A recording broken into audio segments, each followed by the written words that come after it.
tsy afaka esorina ao anaty tantara mahakasika ny crise sivy sy roa arivo ity horonan-tsara anankiroa ity. Dia mangataka ny tsodrano nareo mety tsodrano hoany fa za kosa sy maintsy manao accusation. Nous devons faire une accusation en règle. Olona sy tisika hiparticipe io. Il faut trouver des chefs d'inculpation. Ravalomanana criminel. Par exemple, Ravalomanana est un criminel, Ravalomanana est un traître. Ravalomanana traître. Ny lasa tsy fanadino. Feno 12 taona androany 20 janoary 2024 ny alatsinainy mainty. Lundi noir. 20 janoary 2024 20 janoary 2024. Feno 12 taona katroka androany ny fandrobana, fanapotehana, fandorana fananam-panjakana, fananany mpitondra fanjakana ary fananany olotsotra. Potipotika tsisy niraisina ny télévision nationale, ny radio nationale, ny MBS, ny Magro, ny Jimboscor sy ny maro hafa. Amanjato ny olona maty toy ny naterina teny amin'ny abattoir no vonoina. Olona mahery ny 10 hetsy very asa. Mandidina eo amin'ny 7 hetsy no niala nianatra. Ndao averina jerena ankaiky ny tsanganjavatra tamin'ny crise 2009.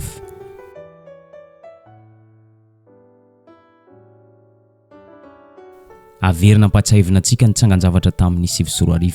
Indrindra fa ny fotoana nanamarika ny alatsinainy mainty 20 janoary 2024 ka hatramin'ny 7 febroary 2024. Ndao atomboka antsika amin'ny volana janoary 2024. Ny 17 janoary 2024 namory vahoaka teny amin'ny kianjany Ambohijatovo ny ben'ny tanàna tamin'izany fotoana izany dia i filoha Andry Nirina Rajoelina ankehitriny. Ny antony famorem-bahoaka moa tamin'izany dia ny fitokanana ny kianjan'ny demokrasia teny Ambohijatovo. Ny zavatra nahagaga nefa rehefa hita ny filoha Andry Rajoelina ben'ny tanàna tamin'izany fa ny anafana ny fony vahoaka dia nihita hatramin'ny resaka politika ny fitokanana kianjan'ny demokrasia. Nanao fanambarana amin'ny feo avo i Andriamatoa Andry Rajoelina tamin'izany fotoana izany fa ho esorina ny ministra ny finance sy ny ministry ny fanajariana ny tany. No ampangaina ho manao kolikoly sy mampiasa volam-bahoaka araka ny tsy tokony ho izy ny ministry ny finance. Nirongatra ihany koa ny fivarotana ny tanin'ny malagasy tamin'izany fotoana izany ka rariny tokoa raha maka fony vahoaka hoentina analana ministry ny fanajariana ny tany. Kianjan'ny demokrasia ce samedi 17 janvier 2009 par M. Andry Rajoelina, premier magistrat et maire de la commune urbaine d'Antananarivo. Le conseil municipal et les Tananariviens. Ny ahenjana sady anefa ny fitakina teo satria efa tafiditra lalina sady ny resaka politika. Ministre roa no angatahantsika hiala. Ny finance sy ny aménagement du territoire hatramin'ny alarobia. Tonga ny 14 janoary 2024 niverina teny Ambohijatovo indray i Andriamatoa Andry Rajoelina ben'ny tanàna tamin'izany fotoana izany. Ny kianjana Ambohijatovo tsy natao namorem-bahoaka fotsiny fa natao toerana iaingana ho eny amin'ny kianjan'ny 13 mai. Araka ny fanambaran'ny mpanao gazety tamin'izany moa etsika tsy nazahoana lalana ny etsika izay notarian'ny Andry Rajoelina sy ny mpiaradia aminy. Iza moa mahalala tamin'izany izy ireo mitazona n'ilay teny hoe zo fototra ny fidinana an-dalambe dia ny rosony dia nankeny amin'ny kianjany 13 mai. Nidina teny amin'ny kianjany 13 mai voalohany ny ben'ny tanàna sy ny mpanohana azy tamin'io 14 janoary io.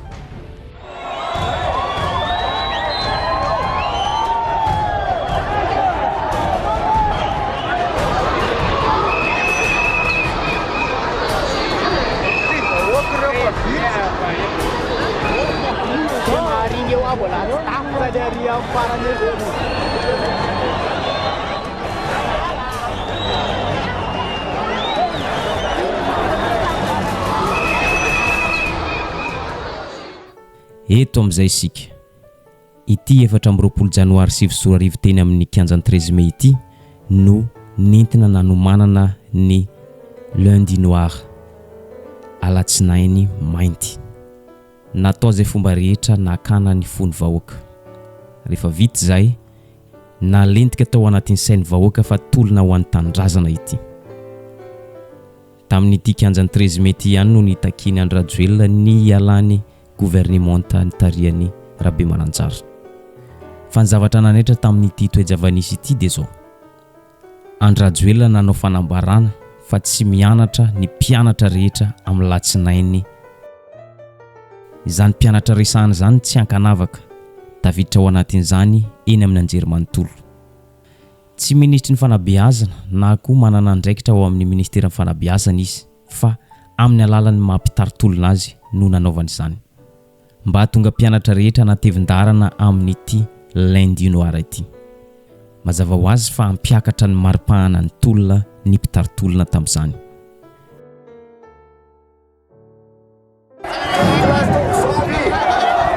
Ny fianarana rehetra dia mikatona amin'ny alatsinainy,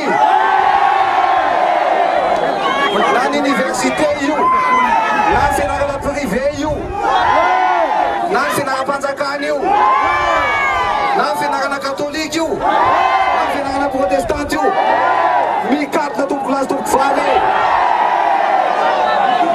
Ka zao ny mpianatra rehetra dia tonga eto amin'ny latsinainy amin'ny folo tomboky lahy tomboky valy. Tonga amin'izay ny alatsinainy 24 janoary 2024. Fa ny zavatra tsikatra dia zao: mbola nianatra ihany mpianatra, mbola nandeha niasa ihany mpiasa. Na dia zany nefa mbola feno hipoka ny kianjany 13 mai tamin'ny latsinainy mainty 24 janoary 2024 ity. Nizotra nankeny amin'ny lapan'ny fitsarana anosy ny vahoaka, niredona hiram-pivavahana, niredona hira faneva tamin'ny 1947. Madagasikara tanindrazanay mitsangana ry tanora. Ndroso teny amin'ny tribonaly anosy ny mpanao fitsiketsehana.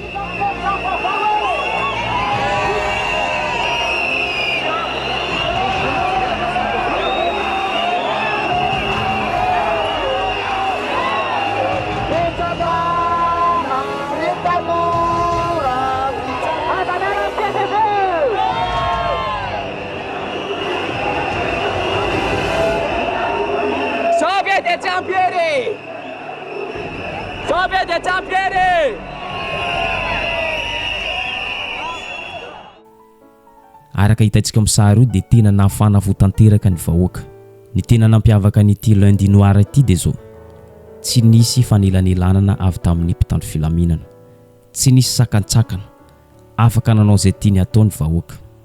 Vokatr'izay ny oapefy ny vahoaka, nandroba, namotika, nandoro ny fananam-panjakana, fananany mpitondra fanjakana manokana.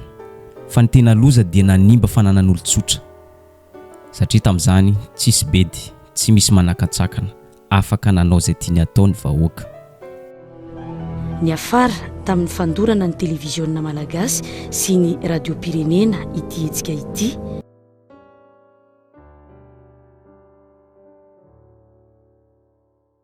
Ireto sareto no nanamarika ny lundi noir. Potika araka izany ny fananam-panjakana toy ny TVM, RNM sy ny maro hafa. Maisy voaroba daholo koa avy eo ny fananan'ny filora valomanana rehetra toy ny televizionna MBS teo Anosipatrana, ny Magro Tanjombato, Akorondrano, Behoririka. Na dia eo aza zany rehetra zany dia mbola tsy afa-po ny vahoaka. Nandroba, nanimba, nandoro ny fananan'ny filoham-pirenena tamin'izany izy ireo. Dia filoham-pirenena marika Ravalomanana izany. Norobaina, nodorana ny televizionna MBS teny Anosisatrana. Nodoran'izy ireo ihany koa ny Magro teny Tanjombato, Ankorondrano sy ny teny Behoririka. Samby naka izay tiany alaina daholo ny olona, taony naka dibera, menaka, vary sy ny maro tsy voatanisa. Dia rehefa vita izay nodoran'izy ireo ny fananana. Ny arivan'io nanombo noravan'ny olona koa ny asa fanorenana teny amin'ny tany, ny totofana teny amin'ny Rotodigue.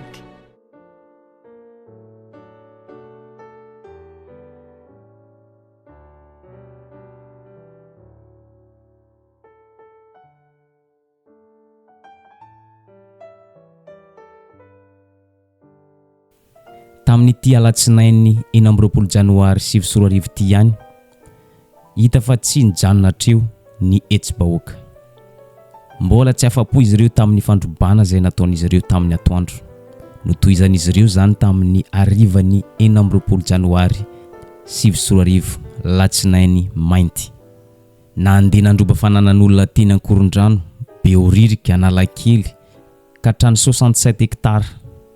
Tamin'ny Enonora dia nisy ny andian'olona nandroba ny fananan'olon-tsotra nanomboka tany Ankorondrano, Behoririka, Analakely ka hatreny amin'ny 67 hektara. Ity tolona notarian'ny Andriamatoa Andry Rajoelina filoham-pirenena ankehitriny ity dia nampisongadina ny firaisan-kinan'ny malagasy manerana ny nosy. Raha lazaina fomba hafa dia ny fandrobana sy fanapotehana fananan'olona sy fananam-panjakana izay natao Antananarivo dia tsy nijanona tamin'ny renivohitr'i Madagasikara ihany fa nihitatra hatrany amin'ny faritra, nihetsika daholo tany Antsirabe, ny Fianarantsoa, Toliary, Mahajanga, Nosibe, Antsiranana, Toamasina sy ny faritra maro hafa tsy voatanisa. Ny firaisan-kina izay nisongadina tamin'izany dia fandrobana fananan'ny filoham-pirenena Marc Ravalomanana. Nanimba nandroba ny fananan'ny Andriamatoa Marc Ravalomanana ny olona tany amin'ny faritra izay notanisaina teo. Tena mahasadekatra ny firaisan-kinan'ny malagasy tamin'izany. Mazava ho azy, taorian'ny fandrobana niaraka nankafian'ny yaourta, dibera, menaka, gony amin'ny vary ny vahoaka malagasy manerana ny nosy izay tonga nandroba ny fananan'ny Marc Ravalomanana.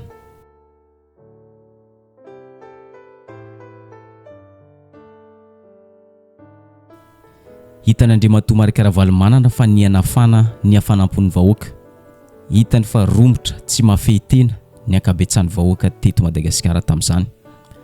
Dia nangataka fifampiresahana tamin'ny ben'ny tanànan'ny Antananarivo tamin'izany fotoana dia i Andriamatoa Rajoelina i Marc Ravalomanana. Tsy nanaiky izany fanasany Andriamatoa Marc Ravalomanana zany i Andriamatoa Andry Rajoelina.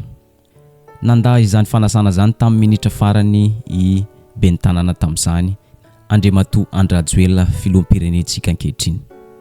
Tsy fantatra hoe inona ny antony, fa ny zavatra fantatra dia vonona iroso amin'ny dingana manaraka izy ireo.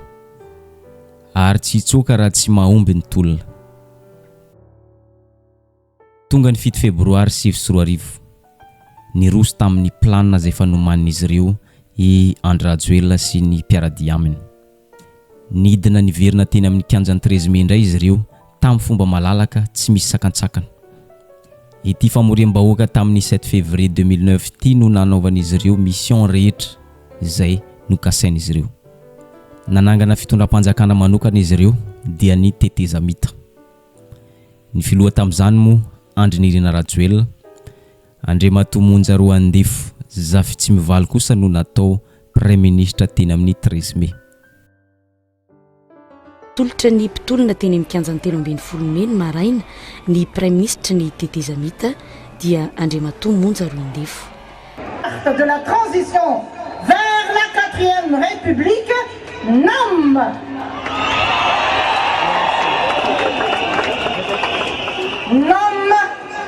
Monja Roandefo Zafitsimivalo.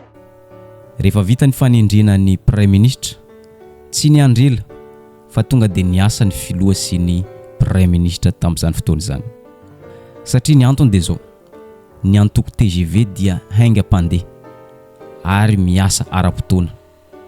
Nandray fitenenana ny filohan'ny teteza mita teny amin'ny 13 Mai, nanolotra ny lapany Ambotsiroatra ho an'ny Premier Ministre Monja Roandefo ny filohan'ny teteza mita Andry Rajoelina.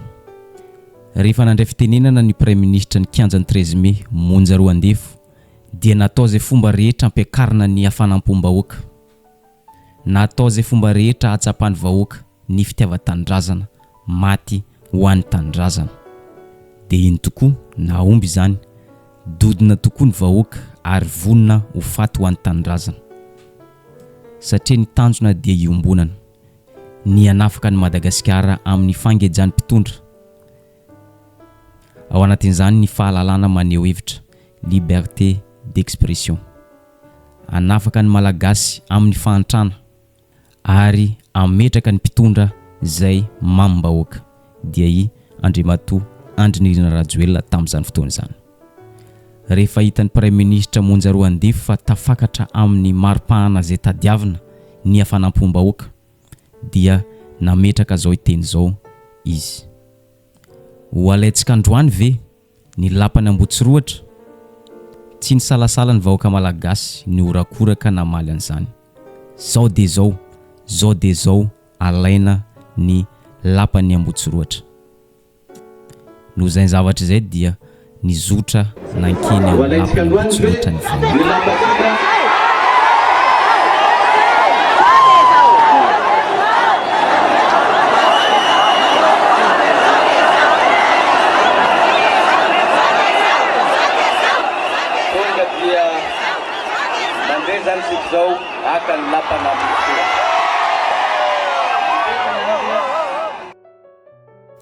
Ity tolona ity dia ohatra ny tolona rehetra ihany, niredona hira-pivavahana, niredona hira faneva Madagasikara tanindrazanay.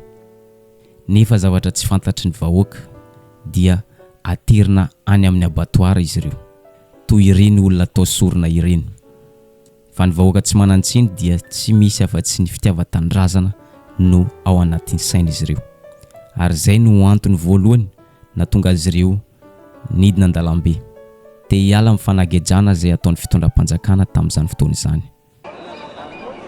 Roso teo ny diny azo any Ambotsiroatra. Hira-pivavahana no nentin'ireto olona marobe nanala ny lalana avy eo amin'ny 13 Mai ka hatreny Antaninarenina.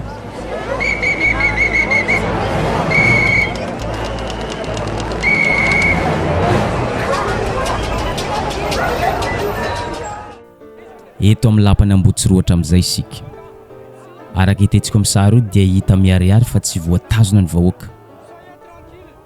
Tsy manaiky ary tsy miembotra izy ireo. Fa ny zavatra tsy fantatry ny vahoaka nefa efa misy jaune rouge izay napetraky ny miaramila teo amin'ny lapany Ambotsiroatra. No zay zavatra izay nandray andraikitra farak'izay aingana i General Dolin Rasoloso. Nilaza tamin'ny vahoaka izy mba hiembotra, nampahafantarina ny vahoaka fa misy ligne rouge ity toerana ity. Ny mampalahelo anefa ny vahoaka ohatra ny efa mamondrongony, tsy misy feon'ny feritreretana intsony.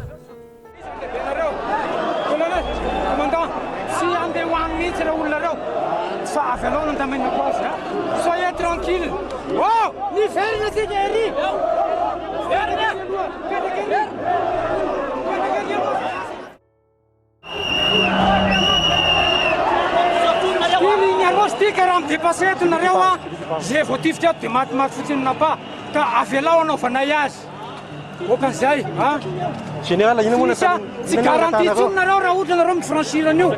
Zao kosa ny teny farany zay nataon'ny General Dolin Rasoloso: tsy garantie tsony ianareo raha mihoatra nyity ligne rouge ity, ho matimaty fahatany fotsiny. Nanahy mafy ireo mpitarotolona araka izany, matahotra sao dia hiembotra ny vahoaka. No zay zavatra izay ity olona anankiray ity izay tsy tonontsika ny anarany no nandretra ny hafanampom-bahoaka.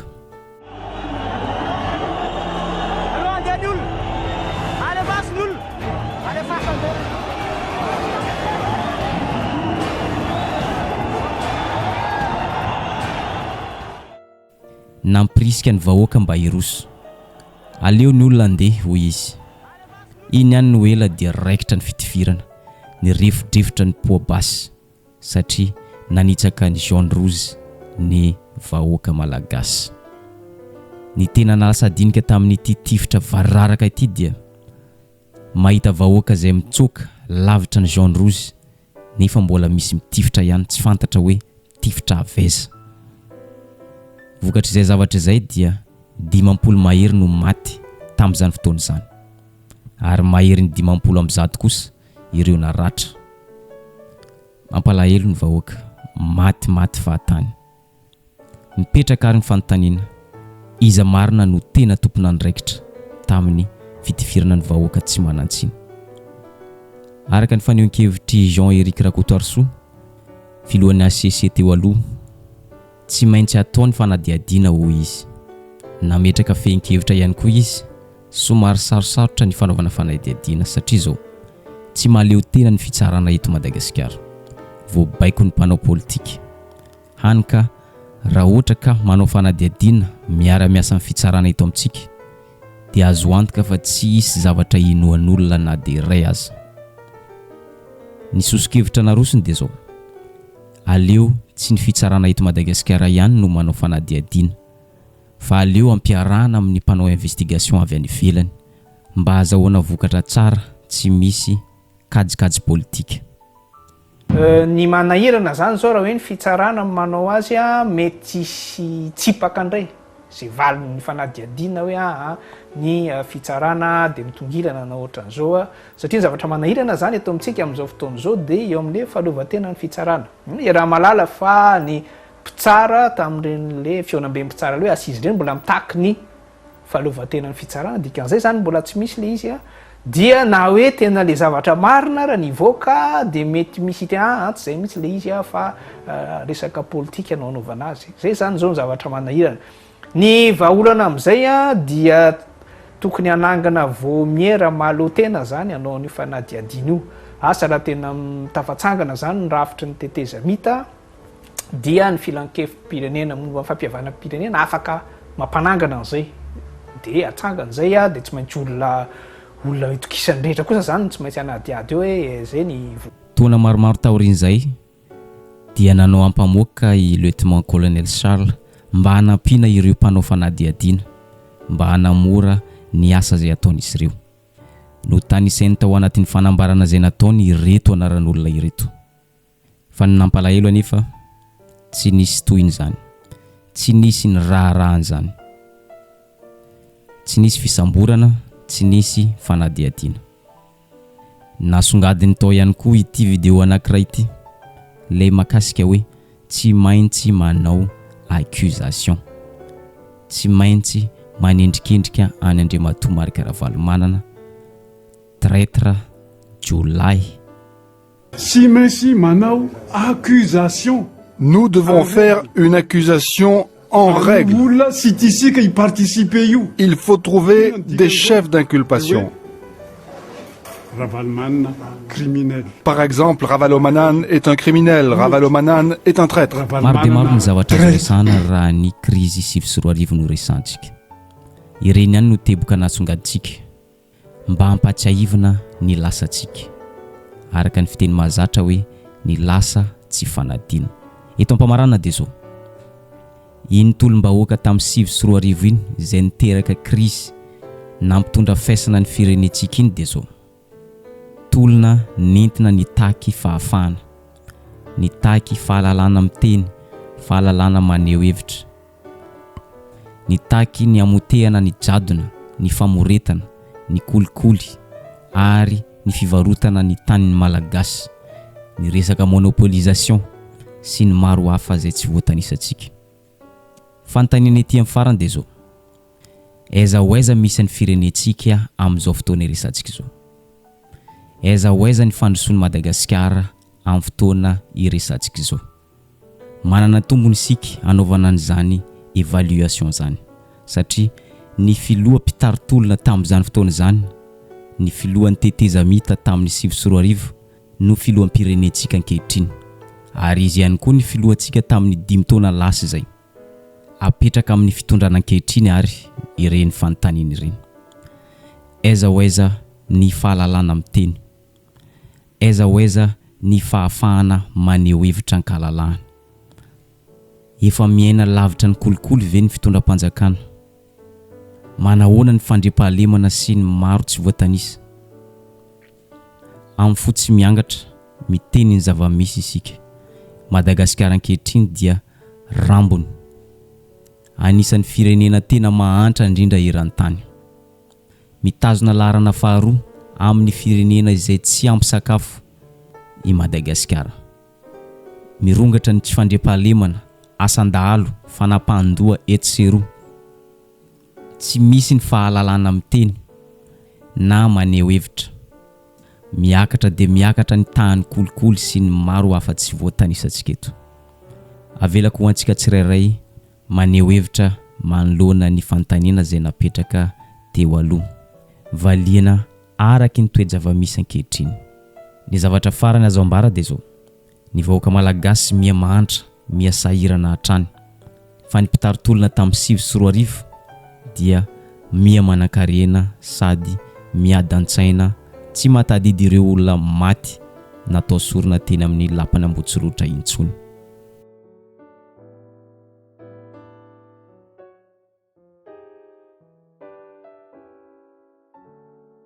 Isaorana sahady ireo rehetra izay nandray anjara tamin'ny fanatanterahana nyity horonan-tsary ity, indrindra fa ny ekipan'ny TV Plus sy ny pakasary sy ny mpanao gazeta ny sampana fampalalam-baovao izay nitrandraka an'ireny vaovao sy ireny sary ireny na andro na alina nandritra ny krizy, ka nahafahantsika manana an'izao sary izay rakitra sarobidy eo amin'ny tantaram-pirenena.